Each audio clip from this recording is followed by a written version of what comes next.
শ্রীমদ্ ভগবদ্ গীতার বঙ্গানুবাদ দ্বাদশ অধ্যায় ভক্তিযোগ। শ্লোক 1। অর্জুন বলিলেন, হে মধুসূদন, যে ভক্তগণ সর্বদা ভক্তিযুক্ত হইয়া আপনার উপাসনা করেন এবং যে সকল ভক্ত নির্বিশেষ ব্রহ্মকে বা অব্যক্ত অক্ষরের ব্রহ্মকে উপাসনা করেন, এই দুই প্রকার যোগীর মধ্যে কাহারা শ্রেষ্ঠ? শ্লোক 2। শ্রী ভগবান বলিলেন, যাহারা নির্গুণ শ্রদ্ধা সহকারে আমার প্রতি মনোনিবিষ্ট করিয়া নিত্য অনন্য ভক্তিযুক্ত হইয়া আমার উপাসনা করেন, তাহারা সর্বশ্রেষ্ঠ যোগী, এই আমার মতামত। শ্লোক 3 ও 4।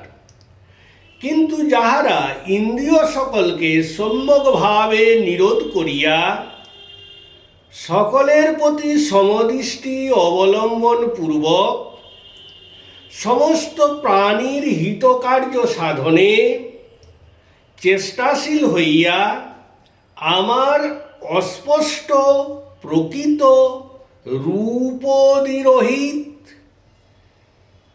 সর্বব্যাপী হ্রাস বৃদ্ধি শূন্য নিত্য ও নির্বিশেষ স্বরূপ ব্রহ্মকে উপাসনা করেন, তাহারাও আমাকেই অর্থাৎ আমার তেজস্বরূপ ব্রহ্মকে লাভ করেন। শ্লোক 5।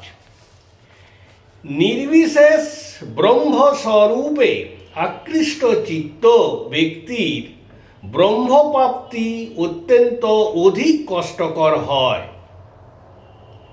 যেহেতু দেহবান জীব কর্তৃক অব্যক্ত নির্বিশেষ ব্রহ্ম অনেক কষ্টে লব্ধ হয়।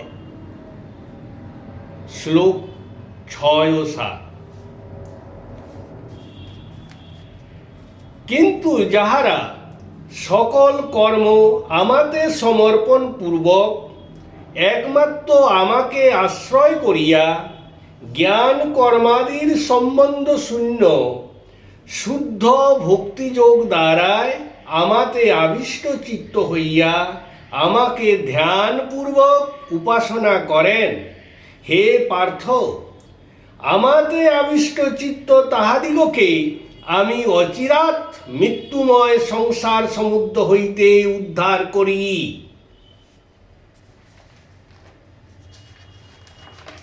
শ্লোক 8। হে পার্থ, আমাতেই তোমার মনকে স্থির করিয়া নিত্য আমার স্মরণ করো এবং আমার বিচার বুদ্ধিকেও আমাতেই নিবিষ্ট করো। এরূপ করার ফলে দেহান্তের পরই আমার নিকটে বাস করিবে। শ্লোক 9। হে অর্জুন, তবে যদি আমাতে চিত্ত দৃঢ়ভাবে সম্যক স্থাপন করিতে না পারো, তাহা হইলে অভ্যাস যোগের দ্বারায় আমাকে প্রাপ্ত হতে চেষ্টা করো। শ্লোক 10। অভ্যাস যোগেও অক্ষম হইলে আমার কর্মপরায়ণ হও, আমার পিতার্থে কর্মসমূহ করিয়াও সিদ্ধি লাভ করিবে। শ্লোক 11। আর যদি এরূপেও কর্ম করিতে না পারো, তা হইলে তুমি আমাতে সমস্ত কর্ম অর্পণ স্বরূপ যোগের আশ্রয়পূর্বক সংযত চিত্ত হইয়া সকল কর্মফলের চিন্তা পরিত্যাগ করো। শ্লোক 12। আত্মনিয়োগ চেষ্টা অপেক্ষা জ্ঞান শ্রেষ্ঠ, জ্ঞান অপেক্ষা ধ্যান শ্রেষ্ঠ, ধ্যান হইতে কর্মফল ত্যাগ শ্রেষ্ঠ, কর্মফল ত্যাগের পরেই শান্তি হইয়া থাকে। শ্লোক 13-14। আমার যে ভক্ত সকল প্রাণীর প্রতি দেশশূন্য ও মিথ্যাভাবাপন্ন, দিনের প্রতি কৃপালু নির্মম নিরহংকার, সুখ ও দুঃখে সমদর্শী, ক্ষমী, সর্বদা সন্তুষ্ট, যোগী, সংযত চিত্ত, স্থির সংকল্প, আমাতে মন ও বুদ্ধি সমর্পণকারী, তিনি আমার প্রিয়। শ্লোক 15। যাহার নিকট হইতে কোনো লোক উদ্বেগপ্রাপ্ত হন না, ও যিনি কোনো লোক হইতে উদ্বেগপ্রাপ্ত হন না, ও যিনি প্রকৃতপক্ষে হর্ষ, ক্রোধ, ভয় ও উদ্বেগ হইতে মুক্ত, তিনি আমার প্রিয়। শ্লোক 16। যে আমার ভক্ত, ব্যবহারিক কার্যে অন্যের উপর নির্ভরশীল নহে, তিনি সূচি, দক্ষ, উদাসীন, উদ্বেগশূন্য এবং সর্বপ্রকার সকাম উদ্যম রহিত, তিনি আমার প্রিয়। শ্লোক 17। যিনি আনন্দিত হন না, হিংসা করেন না, শোক করেন না, আকাঙ্ক্ষিত নন, শুভ ও অশুভ পরিত্যাগ করেন এবং যিনি ভক্তিমান, তিনি আমার প্রিয়। শ্লোক 18 ও 19।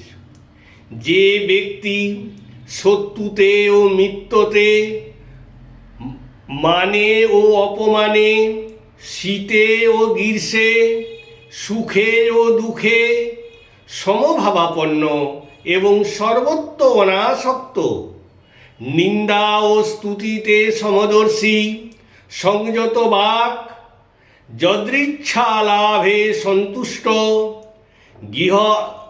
গৃহাসক্তি রহিত, পরমার্থ বিষয়ে স্থির বুদ্ধি ও ভক্তিমান, তিনি আমার প্রিয়। শ্লোক 20। হে অর্জুন, আর যারা শ্রদ্ধা সহকারে আমার সম্যক আশ্রিত হইয়া উক্ত প্রকার অমৃতময় ধর্মের উপাসনা করেন, সেই ভক্তগণ আমার অতীব প্রিয় জানিবে। ইতি দ্বাদশ অধ্যায় ভক্তিযোগের বঙ্গানুবাদ সমাপ্ত। হরে কৃষ্ণ